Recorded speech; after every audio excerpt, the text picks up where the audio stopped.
minasyaitonirrajim. Bismillahirrahmanirrahim. Assalamualaikum warahmatullahi wabarakatuh.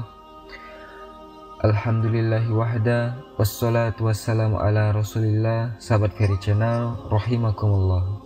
Pada hari ini kita akan membahas biografi sahabat Nabi yang mulia, yang mana beliau adalah sahabat yang awal-awal masuk Islam, tapi tinggalnya tidak di kota Mekah ataupun Madinah.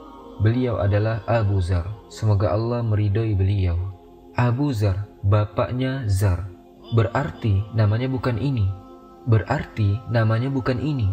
Namanya adalah Jundub. Ayahnya adalah Junadah. Berarti Jundub bin Junadah. Itu nama aslinya Abu Zar. Abu Zar ini termasuk as-sabiqunal awwalun. Artinya adalah orang yang awal-awal masuk Islam. Bahkan di dalam beberapa buku sejarah disebutkan beliau itu orang nomor 5 yang masuk Islam. Padahal ikhwata, Abu Zar ini bukan dari suku Quraisy tetapi dari suku Ghifar. Makanya terkenal Abu Zar al-Ghifari. Ini suku yang jauh. Kok bisa dia termasuk as-sabiqunal awwalun? Padahal tinggalnya tidak di Mekah. Kalau tinggal di Mekah wajar, tapi ini jauh, tinggal di Ghifar. Kenapa kok bisa masuk Islam duluan? Inilah kisah yang akan kita bawakan pertama kali tentang Abu Zar. Bagaimana beliau masuk Islam. Ikhwata, ada beberapa versi tentang kisah masuk Islamnya Abu Zar. Ada yang disebutkan dalam Sahih Bukhari, ada yang disebutkan dalam Sahih Muslim, ada yang disebutkan dalam Musnad Ahmad.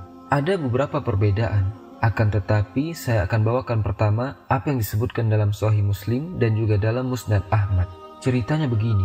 Abu Zar ini berangkat dari kampungnya. Saat itu beliau berangkat bertiga bersama dengan saudaranya yang bernama Unais dan juga ibunya. Mereka bertiga menuju ke Mekah. Dan ternyata Abu Zar ini sudah dengar-dengar berita tentang Nabi kita Muhammad SAW, bahwa ada orang ngaku diutus sama Allah membawa ajaran baru. Akhirnya ketika mendekati kota Mekah, Abu Zar ini bilang kepada saudaranya, "Akhi, saudaraku, tolong kamu duluan berangkat ke Mekah. Aku nunggu ibu. Kamu berangkat ke Mekah dan cari tahu tentang orang itu siapa. Kemudian bagaimana respon dari penduduk Mekah kepada orang itu." Akhirnya ikhwata, berangkatlah Unais pergi duluan. Dan ternyata Unais ini agak lama. Ditunggu kok ndak pulang-pulang. Setelah Unais pulang, dikorek keterangan oleh Abu Zar. Ditanya Unais, "Gimana? Orang ini ngakunya Nabi. Dia mengaku diutus oleh Allah Subhanahu wa Ta'ala." Terus kata Abu Zar, bagaimana respon dari penduduk Mekah? Dijawab sama Unais, "Innahum yakuluna innahu sa'irun wa sahirun wa kahin." Sesungguhnya komentar dari penduduk-penduduk Mekah, orang ini penyair. Ada yang mengatakan dia adalah tukang sihir, dan juga ada yang mengatakan dia adalah dukun. Maka Abu Zar bertanya kepada saudaranya, "Menurut kamu gimana?" "Menurutku," kata Unais, "aku ini udah sering ketemu dengan dukun. Dan apa yang diomongkan oleh orang ini itu bukan gaya dukun. Dari wajahnya saja dukun itu kelihatan buteknya. Ini tidak mungkin dukun. Dari wajahnya," kata Unais, "tidak mungkin ini dukun. Omongannya apalagi?" "Nah kalau penyair," kata Abu Zar, "gimana menurutmu?" Kata Unais, "Aku ini penyair. Aku ini ahli sastra. Apa yang disampaikan oleh orang itu sulit untuk dinalar dengan sastra. Maksudnya ini tidak cocok untuk jadi penyair. Ini lebih tinggi bahasanya." Terus kata Abu Zar, "Apa kesimpulannya?" Dijawab sama Unais, "Dia jujur. Yang pembohong itu adalah masyarakat Mekah." "Baik," kata Abu Zar, "kalau begitu sekarang engkau jaga ibu dan aku akan pergi ke Mekah." Kemudian Unais berpesan sebelum Abu Zar berangkat ke Mekah, "Wahai Abu Zar, hati-hati karena sesungguhnya masyarakat Mekah itu sensitif dengan isu ini. Kalau kamu tidak hati-hati, bisa-bisa kamu dipukuli, dibunuh sama mereka." Karena suasana ketika itu sedang panas-panasnya. Setelah diwanti-wanti seperti itu, maka Abu Zar berhati-hati.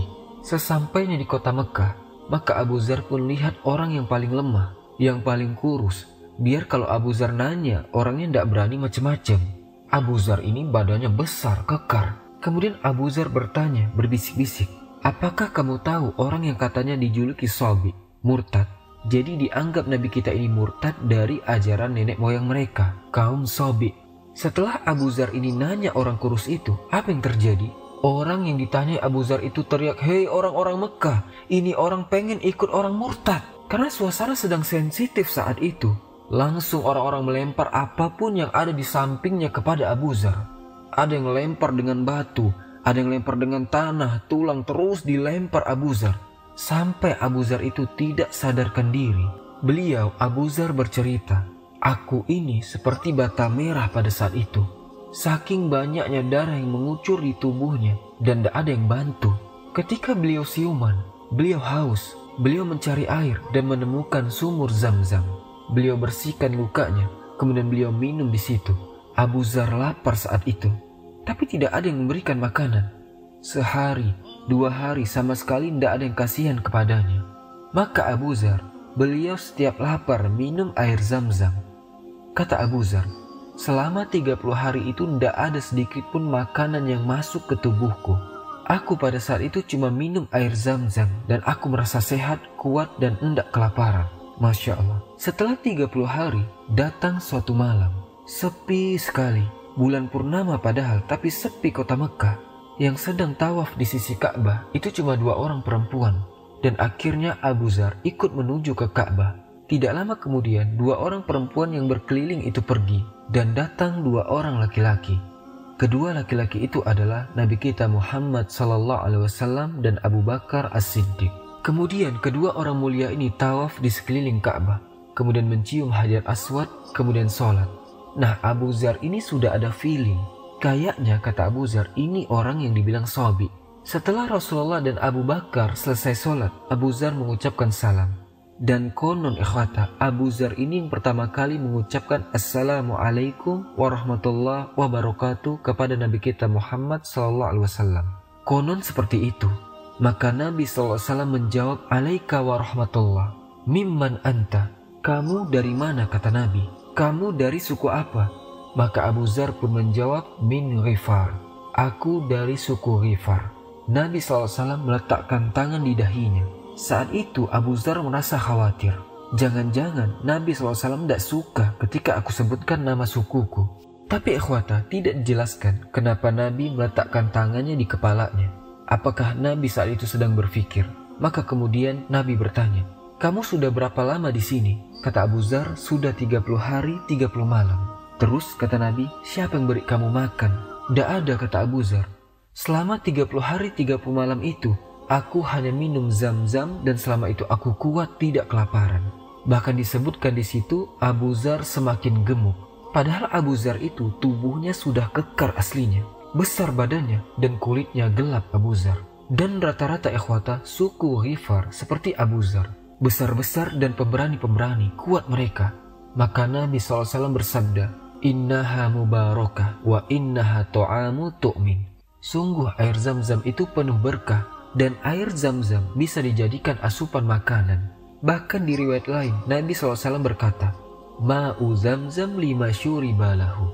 Air Zam-Zam itu tergantung bagaimana niat kita ketika minum. Kalau niat kita dijadikan makanan, ya akan jadi makanan. Air Zam-Zam akan berfungsi menjadi makanan. Kalau niatnya dijadikan sebagai obat, ya akan jadi obat. Karena ada sebuah cerita itu, orang sembuh karena minum air Zam-Zam. Karena niatnya kalau penyakitnya itu sembuh kalau minum air Zam-Zam. Maka ikhwata, kemudian setelah mendengar ceritanya Abu Dzar itu, Abu Bakar pun mengatakan, "Wahai Rasul, izinkan aku untuk menjamu orang ini." Dan dijamulah oleh Abu Bakar. Dan kata Abu Dzar, "Ini pertama kali makanan masuk ke perutku setelah 1 bulan." Kemudian Nabi SAW menerima syahadatnya Abu Dzar Al-Ghifari. Lalu Nabi SAW mengarahkan Abu Dzar untuk segera pulang ke sukunya. Cuman ikhwata, Abu Dzar ini kan orang yang pemberani. Hadis riwayat Bukhari disebutkan bahwa Nabi SAW pesan kepada Abu Dzar, "Wahai Abu Dzar, sekarang tugasmu pulang, kemudian dakwahi kaummu, ajak mereka masuk Islam dan tunggu komando berikutnya." Jadi Abu Dzar disuruh pulang. Tapi Abu Dzar mengatakan kepada Nabi, "Demi Allah, aku tidak akan pulang sampai aku teriakkan dengan lantang 2 kalimat syahadat di hadapan orang-orang Quraisy." Jadi Abu Dzar ini dikenal pemberani, luar biasa. Maka kemudian Abu Dzar pun keluar menuju ke masjid. Di depan Ka'bah, orang-orang Quraisy lagi pada ngumpul. Langsung Abu Dzar ini, beliau angkat suaranya setinggi-tingginya dan mengucapkan, "Asyhadu an la ilaha illallah wa anna Muhammadar Rasulullah." Apa yang terjadi akhwata? Setelah itu orang-orang Quraisy pada ngamuk karena awal-awal Islam orang-orang sembunyi-sembunyi mendakwakan Islam. Nah, Abu Dzar ini baru masuk Islam langsung teriak syahadat. Marah besar orang-orang Quraisy. Kemudian Abu Dzar dipukuli, dihajar oleh orang-orang Quraisy sampai berdarah-darah. Dan kemudian datanglah Al-Abbas, pamannya Rasulullah SAW, sambil melindungi Abu Dzar.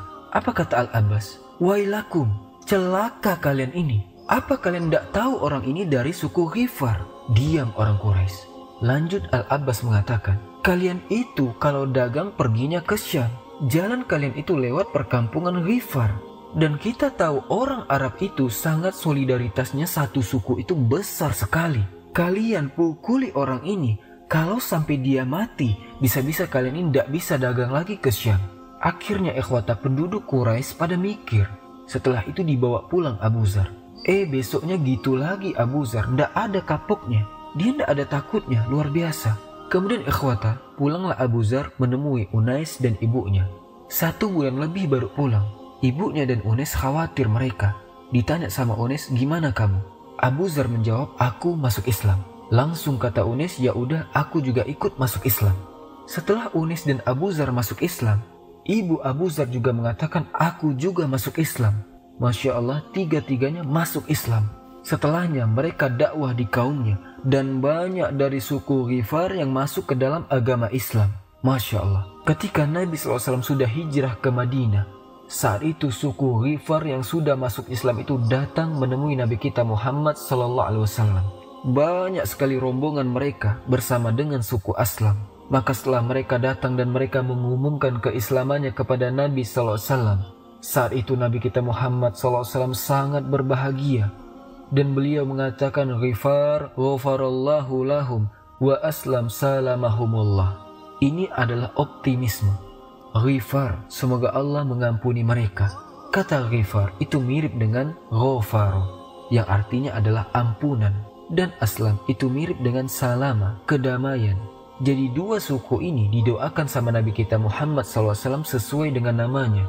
Ghifar ini kan identik dengan ampunan, semoga diampuni sama Allah. Dan Aslam identik dengan kedamaian, semoga Allah melimpahkan kedamaian kepada mereka. Nabi SAW sangat perhatian dengan Abu Dzar.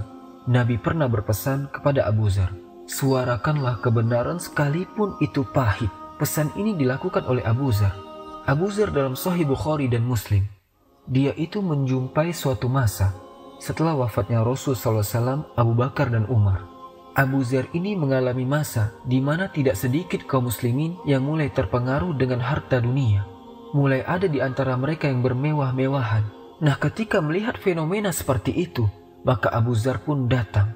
Ini kejadian di kota Madinah. Ketika orang-orang pada saat itu sedang ngobrolin tentang dunia, maka Abu Dzar pun berdiri di antara mereka. Dan dengan suara yang lantang beliau mengatakan, Basiril kanizina bi rabbin yuhma alai fi nari jahannam. Ingat, orang-orang yang suka menimbun hartanya, nanti pada hari kiamat akan disiapkan batu besar yang dipanaskan di dalam neraka jahannam sampai merah. Kemudian batu yang sudah merah tadi akan diletakkan di atas dadanya. Sampai kemudian batu itu masuk dan tembus ke punggungnya. Kemudian dibalik tubuhnya. Lalu diletakkan di atas punggungnya hal yang serupa. Batu yang mendidih yang panas keluar dari dadanya. Orang yang lagi ngomong itu langsung nunduk diam. Kemudian pergi Abu Dzar. Ada orang asing di situ, namanya adalah Ahnaf. Dia tidak tahu Abu Dzar itu siapa. Kemudian dia nanya, ini siapa? Itu Abu Dzar. Oh, ini Abu Dzar, orang yang terkenal kemana-mana. Dan tidak ada orang yang berani protes. Karena mereka tahu Abu Dzar ini orang yang konsisten. Maka akhirnya Ahnaf ini menemui Abu Dzar dan berkata, wahai Abu Dzar, kenapa berkata seperti itu? Orang itu kan tidak suka disampaikan begitu. Abu Dzar menjawab, tidak masalah. Aku sudah dipesani sama Rasulullah SAW. Suarakanlah kebenaran meskipun pahit. Kemudian ikhwata, Nabi juga berpesan kepada Abu Dzar. Pesan Nabi itu ada 7 kepada Abu Dzar, tapi di sini hanya beberapa saja yang saya akan ceritakan. Nabi berpesan kepada Abu Dzar. Pesan Nabi adalah supaya tidak takut dengan celaan orang. Kalau sudah membela agama Allah, tidak peduli. Mau dikatakan A, B, C, D, kalau memang itu benar dan itu adalah kebenaran agama Allah, maka tidak usah pedulikan omongan orang. Dan Nabi juga berpesan kepada Abu Dzar agar dia sering-sering membaca kalimat hauqalah. Apa hauqalah? La haula wala quwata illa billah.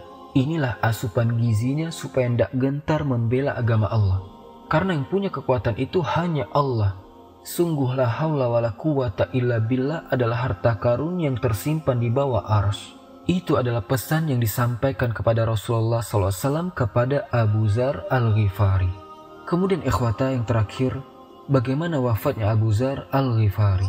Ikhwata, Abu Dzar itu meninggalnya di tengah padang pasir. Menjelang wafatnya, Abu Dzar menyendiri beserta dengan istrinya Ummu Dzar. Ketika kondisi semakin sulit, kesehatan Abu Dzar semakin menurun. Ketika Abu Dzar tersengal-sengal mendekati wafatnya, Ummu Dzar ini menangis. Maka ditanya sama Abu Dzar, "Ma yubkiki? Kamu kenapa menangis?" Maka istrinya mengatakan, "Malila abki, gimana aku ndak nangis? Wa anta tamutu bi falatin minal ard. Engkau ini suamiku mau meninggal di tengah padang pasir. Walaysa indi saubun yasauka kafana. Aku ndak punya kain untuk mengkafani kamu." Bayangkan ikhwata, kain kafan saja ndak punya. Ini saking zuhudnya Abu Dzar, sampai kain kafan ndak punya. Kata istrinya, "Siapa yang bantu aku nanti kalau kau meninggal dunia untuk menguburkanmu? Aku ini sendirian, perempuan, sudah tua, ndak kuat menggali kuburan." Apa kata Abu Dzar? "Absiri." Kata Abu Dzar, "Absiri wala tabki." Berbahagialah dan ndak perlu engkau menangis. Fa inni sami'tu Rasulullah SAW yaqul, karena aku pernah mendengar Rasulullah SAW bersabda, "La yamut kana rajulun minkum bi falatin minal ardi yashaduhu isobatun minal muslimin." Aku pernah mendengar Nabi SAW bersabda kepadaku dan kepada serombongan orang. Apa isi sabda beliau? Akan ada salah satu di antara kalian ini, maksudnya Abu Dzar dan rombongan itu. Akan ada salah satu di antara kalian ini yang meninggal di tengah padang pasir. Dan setelah meninggalnya, akan datang serombongan dari kaum muslimin untuk mengkafankanmu. Kata Abu Dzar kepada istrinya, "Dari serombongan orang yang saat itu hadir, semuanya sudah meninggal dunia," kata Abu Dzar, "kecuali aku.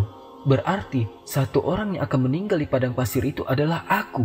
Kamu ndak usah takut. Siapa yang kafani, siapa yang kuburkan, nanti ada yang akan datang. Ini Nabi SAW yang menyampaikan dan pasti akan terjadi." Sampai akhirnya ikhwata, Abu Dzar meninggal dunia di tengah padang pasir. Dan ternyata ketika meninggal dunia, tidak lama kemudian datang rombongan itu. Dan salah satu orang di rombongan itu disebutkan di dalam riwayat adalah Ibnu Mas'ud. Ketika mereka melihat ada seorang wanita yang sedang menangis, ditanya oleh rombongan yang baru datang, "Ada apa? Bisakah kalian membantu untuk mengkafani suamiku dan menguburkannya?" Ditanya sama mereka, "Siapa suamimu?" "Abu Dzar." Mendengar nama Abu Dzar, mereka langsung senang sekali mereka. Mereka berlomba-lomba mengurus Abu Dzar, mengkafani, mensolatkan, memakamkan sesuai dengan apa yang disabdakan Nabi SAW. Jadi ikhwata, inilah kisah yang disebutkan dalam Sahih Ibnu Hibban dan disahihkan oleh Syekh Albani. Semoga kisah ini memberi manfaat. Mohon maaf atas kekurangannya. Kita tutup dengan membaca subhanakallahumma bihamdika asyhadu an la ilaha illa anta astaghfiruka wa atubu ilaik. Wassalamualaikum warahmatullahi wabarakatuh.